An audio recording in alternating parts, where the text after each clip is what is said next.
last night in the association, it was Martin Luther King Jr. Day, a lot of great games. And a lot of great alleged altercations. We saw earlier today Kyle Lowry and Ben Simmons. Ben Simmons just pointed to Kyle Lowry, meet me in the tunnel. They almost got into a slight tiff. But the nightcap between the Los Angeles Clippers and Houston Rockets led to a potential altercation in the locker room. According to Adrian Wojnarowski, Houston Rockets players James Harden, Trevor Ariza, and Gerald Green pushed into the Clippers locker room post-game looking to confront Austin Rivers. League sources tell ESPN security escorted the Rockets out before anything turned physical. Then he added, Rockets players were clamoring for Blake Griffin too, league sources say. Chris Paul also entered with other Rockets players through a backstory that connects the team's dressing rooms. Ooh, a good old cockfight in the locker room. I mean, Gil, how many 10 years in the NBA, right? Uh-huh.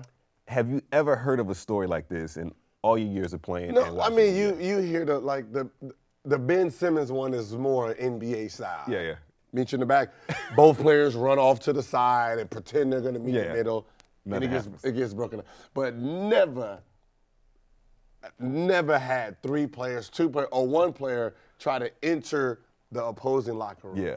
Never It's seen pretty crazy. Usually you get your ass whooped trying to come in there. Right, that's like asking to go. That's you walking into the Lions Den. You might get jumped going into the opposing team. 5 deep. Right, and there's other context to the story. They say Clint Capella went to the front of the locker room. They saw him there, shut the door. So obviously it was like a divergence. Clint, you go to the front, we're going to go to the back. This could also be like Staples Center, the way the Clippers locker room situation is. This could be the only arena in the NBA where this happens because literally the visitors' locker room is like 5 strides away from the Clippers' locker room. So like the guys are mingling in the same area and they're all pissed off and all pent up rage over what was going on. A very chippy game in the fourth quarter. So they can literally take 5 strides and be knocking on the door of the locker room and trying to get in. So it's like it's a happenstance of poor planning and just poor layout for the Staples Center. Clippers are the third 10 in that building, but the idea that you would send 4 guys, Chris Paul with the goon squad essentially, James Harden, Ariza, and whoever else going into someone else's locker room is just absolutely absurd. But NBA Twitter last night was on fire. And was pure entertainment. I just don't get it. Like, what did Austin say that bad? He wasn't even playing. I know that's the best. And Beverly too. Beverly took it to Twitter and kind of spat it off a little bit. But Beverly was mouthing off. All the guys were mouthing off. That's the funniest shit ever. So you got Chris Paul, who's been a Clipper for about 5 years. Yeah. You got Beverly, who's in Houston. They both switched teams. Now they ride or die for that new team. Shut up. Like, come on, it's a new culture here. But I mean, this kind of motherfucker, you've never been here before. But it shows it was obvious tension where they were. It also, it just shows how much the hatred or how great the Clippers feel that CP3 is now no longer with them. Like a weight's been lifted off their shoulder, and talking to Austin Rivers, who was on the show last season and earlier in the year, he talks about how different the culture is and how kind of free they feel, and the meanness that was around the team is completely gone.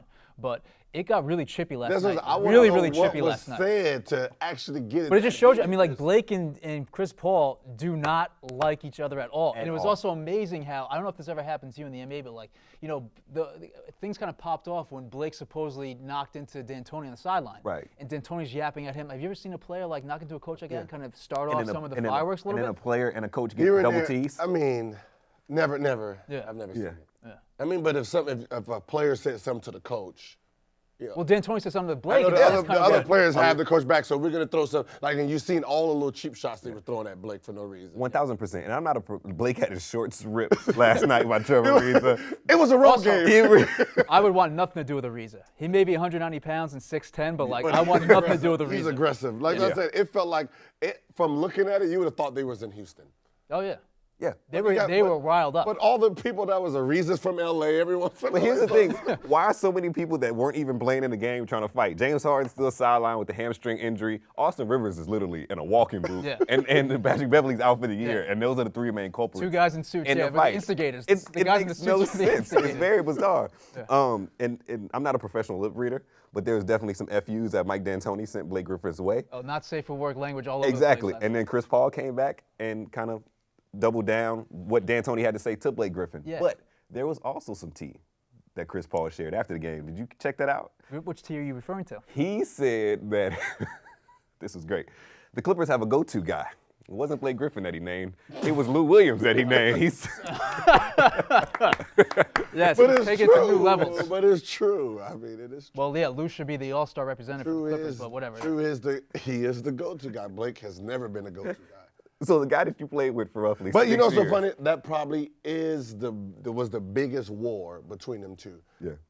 Blake wanting to be the star and just wasn't capable of it. Yeah.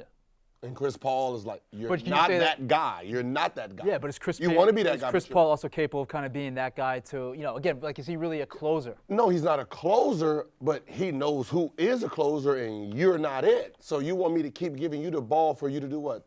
Pound out here and chuck threes up? No. And I guarantee you that was their riff. They play again in Staples Center, I think, the end of February. You know who riff was like that too? Who? Dwight Howard's riff. When he was getting into the zone, he wanted to be the go-to guy, and they're like, No, you can't. You're no, come not on, that Dwight. guy. Who yet." who And was that was saying his- no? Stan Van Gundy or? No, when he came to the Lakers. Oh, You like got to that. remember, he had so much success the year before, and Kobe, You're on the Steve team Nash. with Kobe Bryant. Exactly. Where the hell is your head at? Yeah. I know, but that's Can you That's imagine? why Dwight is a clown. Exactly. but come on. Can you imagine seeing Dwight eating like 12 Snickers bars a day? He's like, this guy wants to be the. This guy, yeah. That's why he was a dominant force. It's just that some people are closers, some people aren't.